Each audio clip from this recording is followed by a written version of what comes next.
Okay, y'all. So I started to make this video, um, and I thought someone was actually coming in, and I got a little, self-conscious about recording said video on a camera, and then they're like, "Who are you talking to?" Anyways, look. Um, to start off, I am Matthew, okay, and I'm 25 years of age, which I certainly don't look it. um, and I was born and raised pretty much in Virginia. I've lived in Georgia for like a year uh, when I was a kid, years and years ago, right? And also lived in Florida temporarily after I turned 18, like when I was 20, 21. So, anywho, a lot of people have been making videos about themselves, their struggles, where they come from, essentially who they are, right? And I really admire that because it allows a person to show their vulnerability to others, and that we're all, you know, full circle with that, right? At least most of us, I think.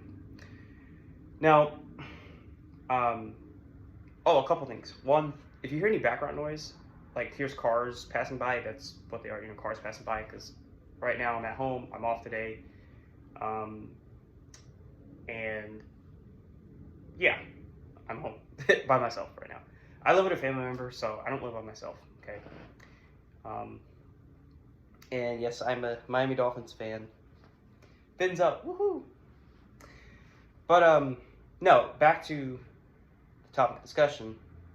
A lot of people will talk about themselves. You can call that being narcissist or being, individualistic and being about yourself.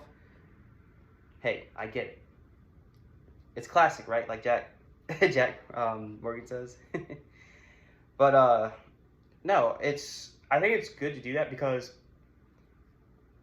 there's a lot of people that are not really in good places, like mentally, physically, what have you, financially, right?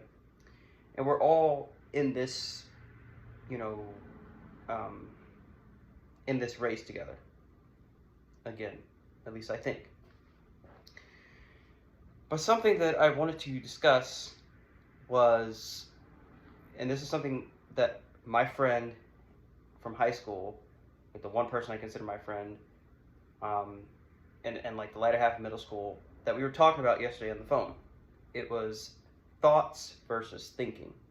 Okay, so you and I or anybody can have a thought or thoughts, right? But we also can think on these said thoughts. So what he meant by that was essentially if you have an idea, right? Like, oh, I want to, you know, uh, go out and try to meet people or talk to women, right? But then you start thinking about it, you're like, I don't know, well, maybe I'm not gonna I won't have the right outfit, maybe I won't have the right cologne, there could be something on my teeth that I don't see, or, um, you basically start like creating like these scenarios in your head, and it's, it's like they're not real because they're not, right? You're thinking too much into it. Again, you're thinking of the thought. So this is something that has played into where I am today in my life, and there's other things that have played into how I am as a person, socially, and just how I operate. Now, I would say for the most point, my childhood growing up was pretty decent, but there were some times where it was, rough. There was some, dare I say, trauma, right? And things that I didn't agree with that happened. Um, but, they say not to dwell on the past and not to make the past dictate your, future, right? Or your current situation. And it's hard not to. And something I want to go into that, and I think a lot of us will resonate with this. For example, going into the military, the armed forces, right? So I'm still young enough to go in the military. I would be going in as enlisted, no matter what branch it is, okay? Whether it be the Army, Navy, Air Force, Marine, Coast Guard, Space Force, whatever, right? or the National Guard, of the Air or Army National Guard. Now, obviously, with going in the military, it's a commitment, right? It's not a job, okay? It's a calling, it's a career, it's a commitment, okay? Those three C's. And there are benefits to it, right? You know, you get to leave your hometown or maybe your home state. You get to travel, right? You know, for basic training and then maybe your MOS, unless you get stationed in the same place where you live, or, you know, that can happen, right? You get to meet a lot of people from different walks of life across the country, you know, and even from different ethnic backgrounds, and, you know, learn more about, again, yourself and others, okay? You also get, of course, physical benefits, like obviously health insurance and, you know, dental and all this other stuff, and BAH, and, you know, anybody in the military or has been in the military, you guys know the perks, but essentially, I would say the perks do outweigh the cons for the military. The cons is you got to be stationed wherever they tell you to, unless you get a direct choice. You know, obviously you have to follow the orders of whatever your orders are from your commanding officer, okay, or whoever is your superior to you. And that's not necessarily a con for me, but like there's just a level of discipline and humbleness that you have to possess when you go into something like the military, because it's not about you, it's about others, right? It's about you helping others, okay, which does help you, but you have to put your ego aside and help others, right? Okay.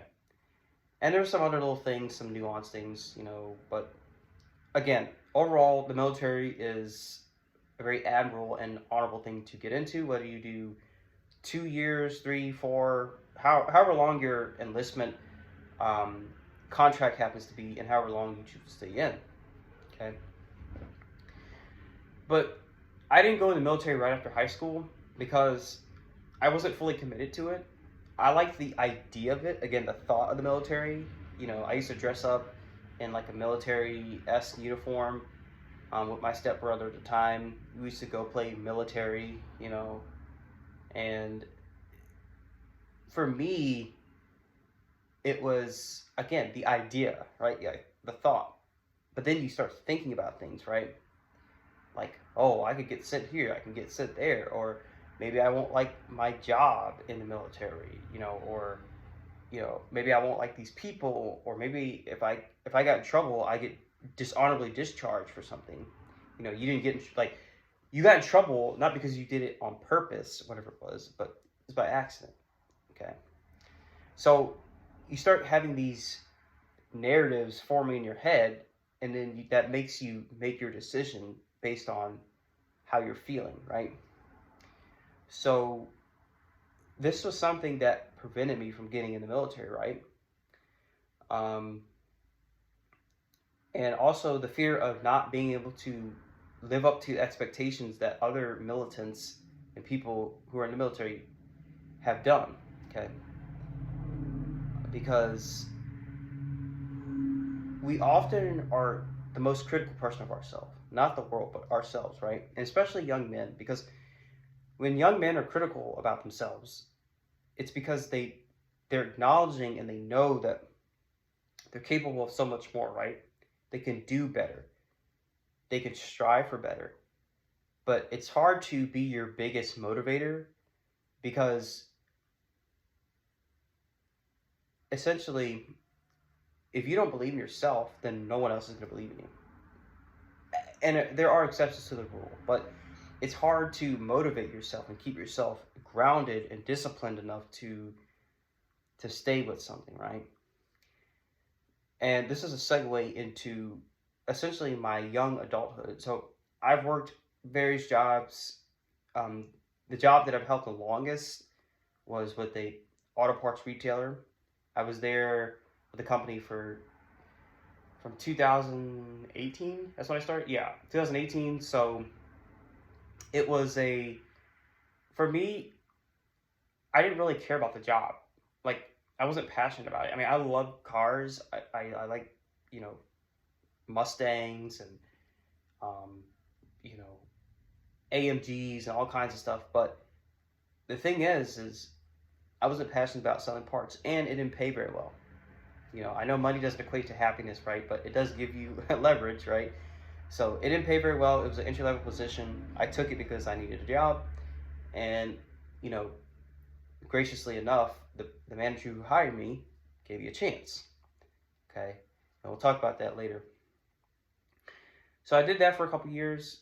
I've also worked um, at a grocery store, um, bagging groceries. I have worked at a car wash, and what else? I've done security for a amusement park.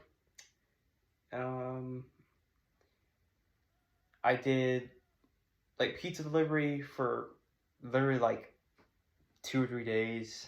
Um, and I worked at a dealership as a car porter for like a few days again. And now I'm delivering packages um, for Amazon DSP. So, you know, I've worked a lot of jobs that are low paying, okay, because I don't have any skills, or I don't have anything that is of value really to a person or people that I could really capitalize off of. And the easy thing to say is, well, just, learn another skill. And that's true, right? But I think about the guys and gals who are in like the trades. The trades, I've never really seen myself as a trades person because growing up, like, and us young men, we can all talk about this, right? And even women, but mostly men. If your dad shows you, like, hey, son, let me show you how to fix a carburetor, or your grandfather or uncle or whoever, like, if you had that figure in your life to show you these things, and of course, if you asked and had interest, but if they were there to show you, like, hey, let me show you how to put a ceiling fan in, or how to, put up drywall and all this other stuff, then these things by nature would be easy to you, or you'd have some base knowledge, right? But not every man or young man is going to have those opportunities for their father, their grandfather, uncle, even a brother, whoever, or somebody of a father-like figure to show them these things so that it could be applicable when they're an adult. Now, yes, I can change my own oil, I can change the tire, do some things on my own personal truck. But I'm no tradesman, okay? You know, um, I actually worked with a guy at the auto parts retailer store.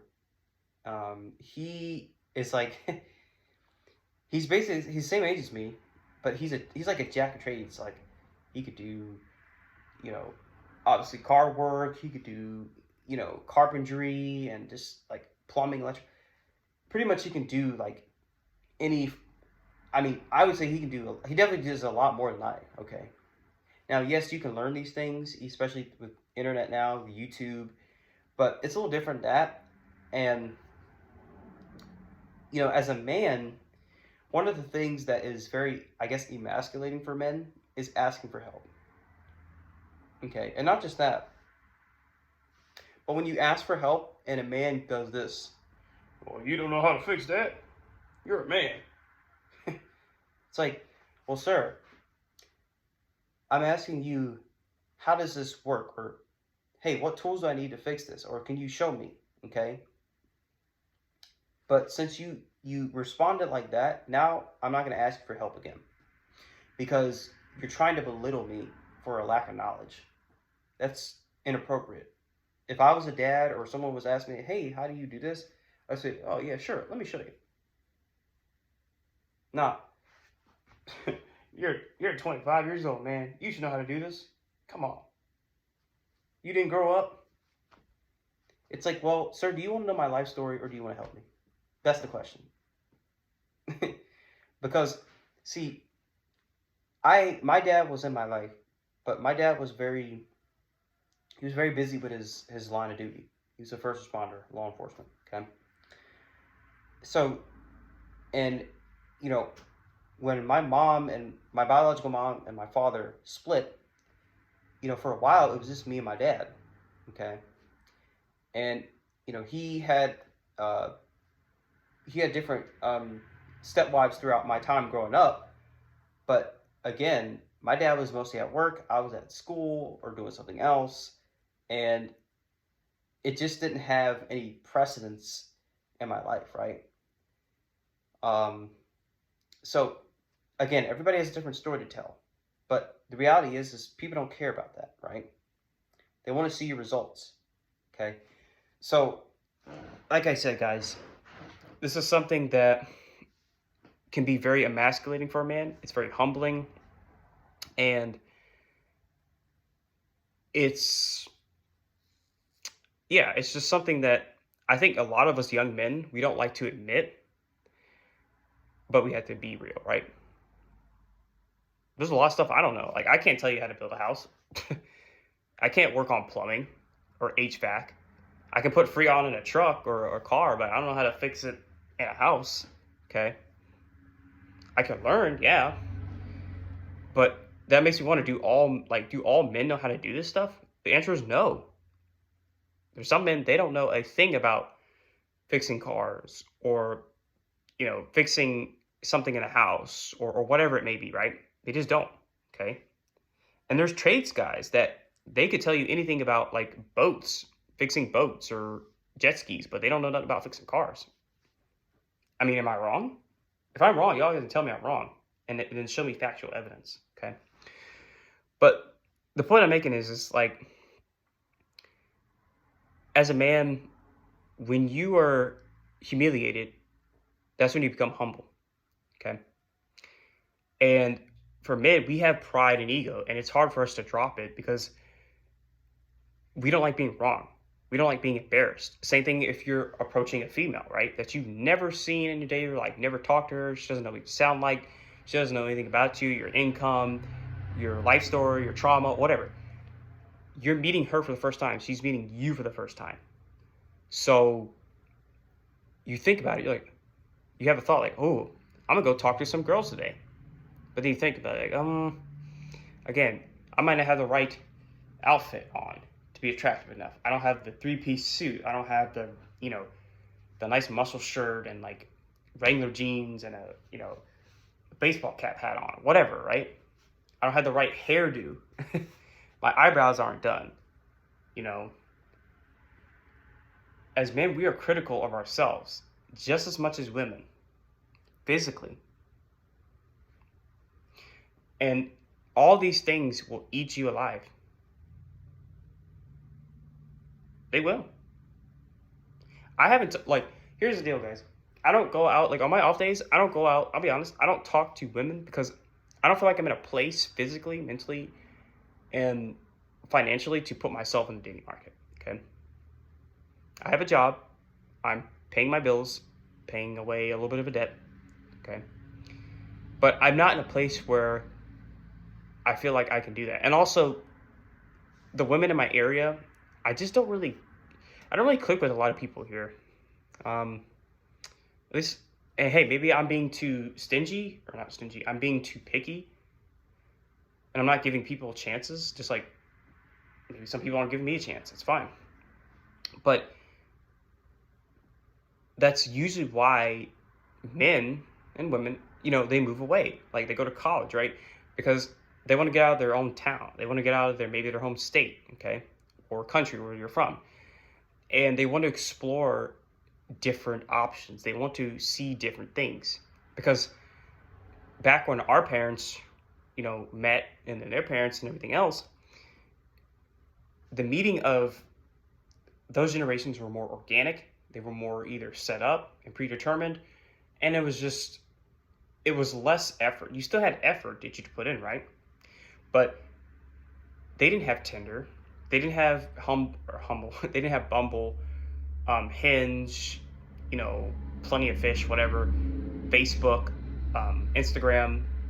There wasn't this pool of online dating. and access to that. It was, you had to go out, you had to just, maybe you were running to the grocery store to pick up carrots and Sprite, I don't know. And then you stumble across a beautiful young lady, you guys have some small talk and I guess get each other's numbers and go from there, right? Maybe. But like I said, organic is definitely the best way to meet women or men, whatever you're into, because it allows you to feel out the person, to see their body language, hear their voice, and their tonality. Do they have eye contact, right? Can they hold that with you? Um, and one of the things that I'm critical about myself, like, I work out 6 days a week. It doesn't seem like I do. I don't have a big physique. I mean, I got a little bit of veins coming out, right? But I'm not a very, masculine, buff-looking guy. And I've always been pretty much small my whole life. It's mostly genetics. I'm 5'7". I'm about 120, anywhere from 122 to 125, 126 pounds. So I'm on the lighter side, okay? And if I stand up, again, I'm not a very big person, okay? So by nature, I'm critical of myself because, again, men are hard on themselves. We compare ourselves to other men just like women do the same thing. You look at a guy who's jacked, even if he's not 6'2", 6 feet, 6'5", whatever. You look at that person and you're like, wow, he's jacked, or he's got some oomph to him. Maybe it's natural, or maybe he did work for it. Maybe he was a bigger guy before. He had a belly, right? Or maybe he was very slim, but now he put on some weight, right? So this video, I talked about a couple things. I'm gonna kind of wrap it up here. I'm just gonna document myself. If I get views on these videos, obviously that's great, but if not, it is what it is. Again, like I said, I've made videos on YouTube before. I've taken them down because I was socially conscious of people commenting and maybe not understanding me, and just because I'm myself. I know myself better than anybody else will know me, okay? I could tell you about my life or anything else, but at the end of the day, I walk in my shoes just like you walk in your shoes. I don't know your life, and we can have similarities, but we're not the same people, right? So I really hope that this video does actually help someone to realize that life is tough. It is. And whether you're a woman, whether you're a man, whether you're from America, whatever, it doesn't matter. It's challenging, okay? But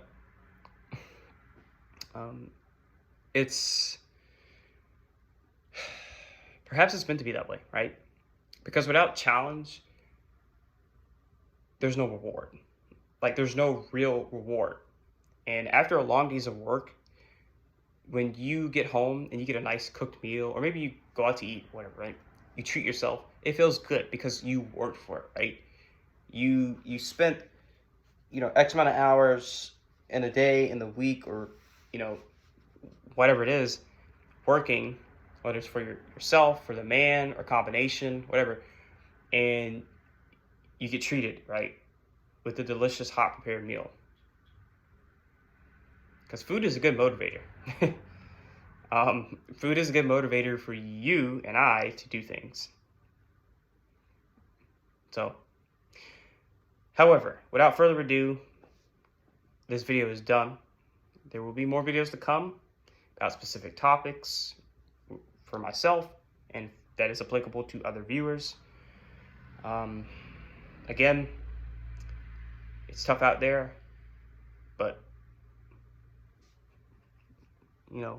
I'm trying to be like a wolf, be somewhat stoic, strong, grounded, and realize that there is adversity, but adversity is not going to stop you. Peace out.